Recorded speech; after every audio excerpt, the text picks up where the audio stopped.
Salut, c'est Trado, je suis content de vous retrouver pour la mise à jour de l'analyse technique et la préparation de la semaine de trading sur crypto. On commence tout de suite par Ethereum.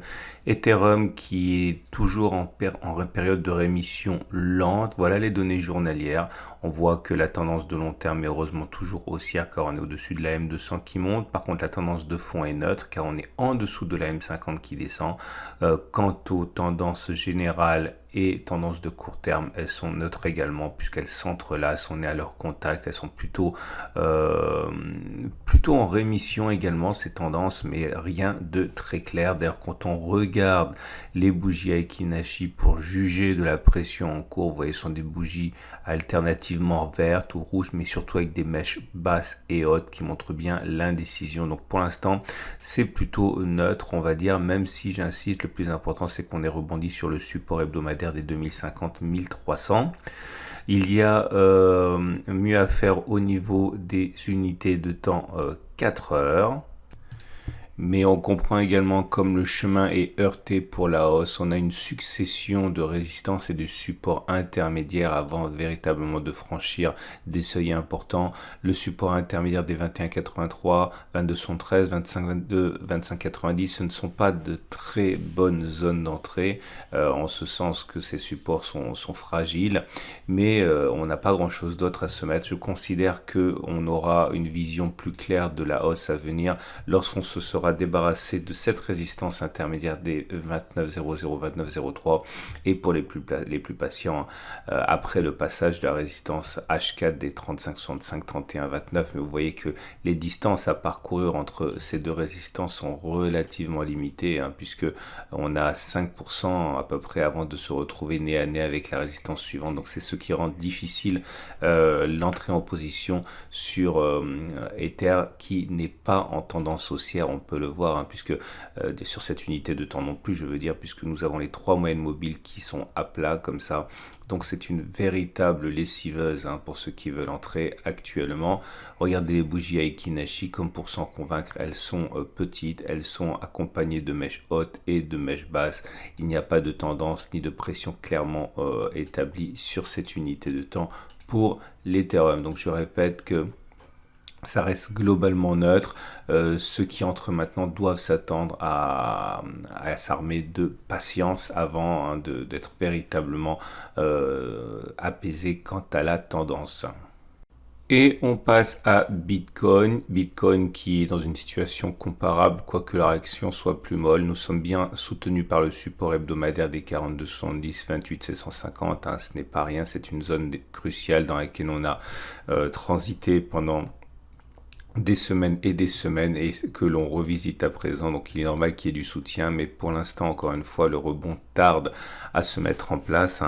Nous sommes avec une situation où les tendances sont dégradées en dessous de la M200, en dessous de la M50 qui descend, en dessous de la M20 qui descend, en dessous de la M7 qui descend, enfin quasiment plate. On va dire que la tendance de long terme est plutôt neutre car la M200 monte encore. Par contre, la tendance de fond est baissière, la tendance générale est baissière et la tendance immédiate est plus neutre avec la M7 qui est plate, on l'a dit.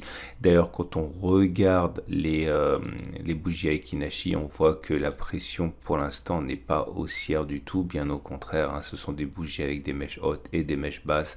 Difficile de savoir quand le Bitcoin va véritablement se mettre dans le sens de la marche vers le nord, mais en tout cas, on va dire que le plus important, c'est que malgré les tendances journalières baissières, on est sur un support hebdomadaire, donc de nature à pouvoir éventuellement résister.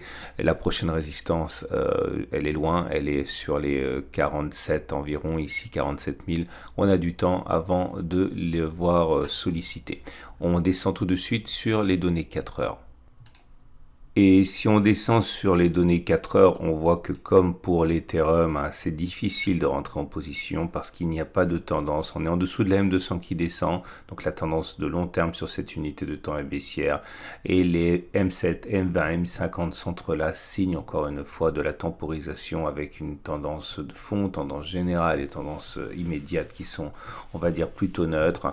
Le plus important, c'est de comprendre que cette grande zone grise qu'on a mentionnée est un support hebdomadaire, donc il y a forcément des acheteurs sur ces niveaux, mais vous voyez des résistances un petit peu partout. Les plus novices doivent sans doute réfléchir à deux fois avant d'acheter car le chemin est parsemé d'embûches et de résistances. Hein. Il n'est pas forcément déraisonnable d'attendre que la situation se décante, notamment un passage au-dessus de la résistance journalière des 47 700, 47 000 pour envisager de revenir sur Bitcoin. Non pas que ce soit impossible avant, mais que c'est compliqué et qu'il faut avoir vraiment de l'expérience avant de pouvoir louvoyer entre les différentes résistances qui se présentent. D'ailleurs, quand on regarde les bougies Aiki Nashi, sans surprise, c'est neutre, hein, avec des bougies avec mèche haute et mèche basse, signe de l'indécision actuelle pour les cryptos. Et pour Bitcoin Cash, c'est la même chose. On est sur un support hebdomadaire, donc les espoirs de rebond sont permis. On a cessé de baisser depuis qu'on est venu solliciter cette zone, en tout cas. La tendance de long terme sur cette unité de temps est haussière car on est au-dessus de la M200 qui monte. Par contre, la tendance de fond est baissière car on est en dessous de la M50 qui descend. De même que la tendance générale. Par contre, la tendance immédiate donnée par la M7 est plus neutre puisqu'elle s'aplatit. La pression actuelle n'est pas haussière, hein, comme on peut le voir, les bougies sont toujours rouges, mais c'est pas une pression excessivement forte, les bougies sont assez minimes. Il demeure que ceux qui veulent entrer pour le long terme, comme pour Ethereum et comme pour Bitcoin, sans doute privilégient cette zone, hein, en mettant bien sûr des sommes en rapport, hein, avec la volatilité de Bitcoin Cash, et sans oublier bien sûr un stop loss, à moins qu'on soit investisseur de long terme. Il demeure que sur les unités 4 heures, là aussi les opportunités peuvent être plus intéressantes mais dangereuses. Et on le voit bien, la multitude des résistances qui se présentent sur le chemin de Bitcoin Cash, 726, 737, 808, 800, 864, 838, c'est celle-ci qu'il faut véritablement passer, je pense. En tout cas, ceux qui veulent trader, ils doivent savoir que la tendance est neutre. On le voit, hein, les moyennes mobiles sont globalement plates. La tendance donnée par la M200 est baissière puisqu'on est en dessous de la M200 qui descend. Acheter, encore une fois, maintenant se justifie par le fait qu'on soit sur un support hebdomadaire, mais ça n'empêche pas la valeur de pouvoir rapidement perdre 10, 20, 30%. Si on allait chercher le bas de ce support hebdomadaire, on pourrait même perdre plus de 30%, donc c'est dangereux. Encore une fois, si vous êtes novice, il faut le savoir. Beaucoup préféreront que le chemin se libère, se dégage, que les obstacles soient passés, notamment au-dessus des 864, hein, pour entrer. Bien sûr, cela peut sembler difficile avec le fameux FOMO, hein, la peur de manquer l'impulsion haussière, mais vous devez vraiment comprendre, si vous êtes débutant, que c'est parsemé d'embûches là aussi.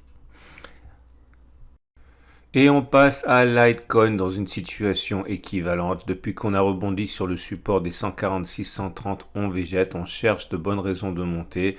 Attention à la résistance journalière de 235-207, tendance de fond baissière car on est en dessous de la M50 qui descend, tendance générale baissière car on est en dessous de la M20 qui descend, tendance immédiate et tendance de long terme neutre, hein, puisqu'on est avec des moyennes mobiles M7 et M200 qui naviguent à plat. Pour l'instant, ceux qui veulent acheter attendent sans doute que l'on revienne sur le support mensuel des 146-130 comme un passage éventuel au-dessus de la résistance journalière des 235-207 pourrait intéresser. Les bougies Aiki Nashi ne montrent pas de pression à la hausse, hein. Bien au contraire, c'est rouge, donc c'est plutôt baissier, mais il n'y a pas de mèche. Enfin, il y a une mèche haute sur ces bougies rouges, donc la pression baissière n'est pas non plus excessivement forte. On regarde les données 4 heures. Et pour les données 4 heures, c'est la même litanie d'avertissement. Attention, on est sur une zone extrêmement encombrée. Les mouvements sont très heurtés. On a des supports et des résistances intermédiaires avant d'arriver aux supports et résistances de choix. Les 188, 196 seront sans doute saisis par des traders haussiers comme un retour sur le support intermédiaire des 171, 68 ou celui des 155, 63, mais c'est bien le retour sur le support mensuel 146, 130 ou le dépassement de la résistance journalière 235, 207 qui est vraiment susceptible de décanter la situation. Pour l'instant, la tendance n'est pas établie. On est avec une M50, une M20, une M7 qui s'entrelacent, donc c'est neutre, hein.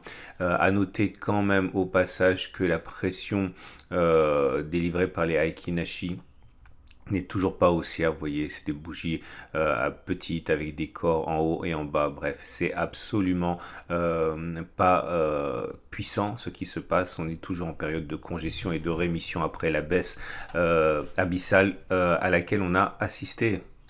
Neo fait partie de ces cryptos également englués dans le rebond technique. Le plus important, c'est qu'on a effectivement réussi à stopper l'hémorragie sur le support hebdomadaire des 44-20, bande très très large de support hebdomadaire. Mais depuis, on temporise. Ce n'est pas très grave, c'est assez classique. On ne peut pas s'imaginer non plus qu'après une telle baisse de 40, 50, 60%, on rebondisse sans coup férir. Néanmoins, la tendance de long terme est haussière car on est au-dessus de la M200 qui monte. C'est pas le cas de la tendance de fond qui est baissière avec la M50 qui descend, ni de la tendance générale qui est baissière avec la M20 qui descend. La tendance immédiate donnée par la M7 est neutre puisqu'elle est plate. Les bougies Aiki ne montrent pas pour l'instant de pression haussière évidente, bien au contraire, c'est rouge, mais avec des mèches hautes et des mèches basses, donc c'est pas très méchant pour l'instant. C'est vraiment de la rémission lente à laquelle on assiste. On regarde les données 4 heures. Ah oui, donc forcément, un retour sur le support hebdomadaire pourrait être saisi par certains traders qui veulent rentrer, tout en sachant encore une fois que cette zone est tellement large que si on devait visiter l'entièreté de l'amplitude de cette zone de support, on pourrait perdre jusqu'à 50%. Vous voyez à quel point il faut être prudent avec une entrée sur les cryptos actuellement. Donc on bascule sur les données 4 heures. Et là aussi, regardez cet encombrement sur les données à 4 heures, des résistances et des supports partout. Là aussi, très difficile de rentrer à la hausse, non pas parce qu'on est sûr que ça ne montera pas, mais parce qu'il y a des résistances partout. Seuls les plus expérimentés devraient essayer d'acheter dans ces conditions. Sans doute achèteront-ils sur le support intermédiaire 54, 5,52, 4, voire celui des 46, 49, 5, ou alors en cas de franchissement de chacune de ces résistances. Mais ce n'est vraiment qu'en cas de passage au-dessus de la résistance intermédiaire des 72, 4, 70, ou alors en cas de retour sur la zone, on l'a vu, un hebdomadaire grise, qu'il y aura véritablement une sorte de consensus pour une continuation de la hausse. Les autres obstacles sont beaucoup plus difficiles à négocier. Les bougies Aiki ne montrent absolument pas de tendance ni de pression particulière. Regardez des mèches courtes, enfin des corps courts avec des mèches de part et d'autre de ces corps, c'est extrêmement disputé actuellement. Et les cryptos se suivent et se ressemblent, cette fois-ci avec EOS dans une configuration très proche. On est sur le support hebdomadaire. On a rebondi sur ce support à 5,6315 suite à la baisse monumentale à laquelle on a assisté. Et depuis, on végète, on attend un signal. La M200 est ascendante, on est dessus, donc la tendance de long terme est haussière. Par contre, on est au-dessus de la M50 qui descend, en dessous de la M20 qui descend. Et la M7 est plus ou moins descendante. Autrement dit, la tendance de long terme est haussière, la tendance de fond est baissière, la tendance générale est baissière. Et la tendance immédiate est plus ou moins neutre. Les bougies Aiki évidemment, là encore, ne donnent aucun signal clair de rebond. Au contraire, les bougies sont rouges et pas de mèche haute, signifie une pression baissière quand même assez importante. On regarde ce qui se passe sur les données 4 heures. Et on ne peut pas s'attendre à autre chose que sur les autres cryptos pour l'instant, avec des moyennes mobiles à 50, à 20 et à 7 qui sont plus ou moins plates, sans tendance, des résistances au-dessus desquelles des acheteurs pourraient éventuellement acheter en passant en clôture au-dessus des 7,64 ou des 7,18 ou des 6,43, 6,76. Mais là aussi, c'est un terrain qui est extrêmement heurté et c'est vraiment le passage au-dessus des 7,64, 7,18 qui pourrait davantage décanter la situation comme un retour sur le support hebdomadaire des 5,6,3,15. Difficile encore une fois de trouver une stratégie qui soit plus simple que le franchissement des obstacles majeurs, et les bougies Aiki sont également complètement neutres avec des petits corps, des mèches hautes et des mèches basses. Et on termine ce tour d'horizon avec Stellar XLM qui a du mal à rebondir et à s'extirper du support hebdomadaire 0,41, 0,32. Malheureusement, la tendance de fond est baissière, la tendance générale est baissière, la tendance immédiate est neutre et la tendance par contre de long terme est haussière. Alors, comme pour beaucoup de cryptos, on l'aura compris, et ceux qui veulent acheter sont dans une zone où ils peuvent éventuellement trouver leur intérêt, tout en sachant là aussi qu'on pourrait visiter complètement la zone de support comme on l'a déjà fait et éventuellement perdre jusqu'à 20% avant d'éventuellement se ressaisir. Nous avons des bougies Aiki qui là aussi ne manifestent aucune pression haussière avec des bougies rouges sans mèche haute, donc c'est plutôt même une pression baissière qui est visible. On termine avec les données 4 heures. Et regardez les données H4, comme il est difficile de parier sur la hausse, tant les obstacles sont nombreux à tous les étages. Alors bien sûr, les traders les plus expérimentés peuvent espérer rentrer sur cassure de chacune de ces résistances et bénéficier de l'éventuel écart qu'il y a entre chacune des résistances et la suivante, comme ici 3,8%, ou même ici il y a 8%, etc. Mais c'est au-dessus de la résistance 0,62, 0,55 que le chemin se libérera un petit peu, s'éclaircira, ou un retour bien sûr sur la zone de support hebdomadaire, enfin c'est la zone sur laquelle on est actuellement et qui invite sans doute les traders à acheter de manière un petit peu plus prudente avec toutes les réserves que j'ai émises précédemment, à savoir que on peut tout à fait avoir des pics comme ça d'attaque baissière pour pousser dans le retranchement les traders et menacer ce trade. Les tendances données par la M200 sont baissières, mais également la M50, la M20, la M7, toujours dans cette même configuration de tendance baissière, voire neutre, et les bougies Aiki Nashi qui, pour l'instant, ne donnent aucune raison de s'enthousiasmer avec des petits corps et des mèches de part et d'autre. C'est absolument neutre. Voilà ce qu'il en était pour cette revue des cryptos pour cette semaine et qui correspond globalement à une semaine de rémission, on l'a dit, on le répète. Je vous invite à regarder à la fin de cette vidéo l'analyse technique et l'analyse technique de moyen terme pour les indices et également Bitcoin et Ethereum qui est sans doute plus intéressante, et également la préparation de la semaine de trading sur indice et sur euro-dollar.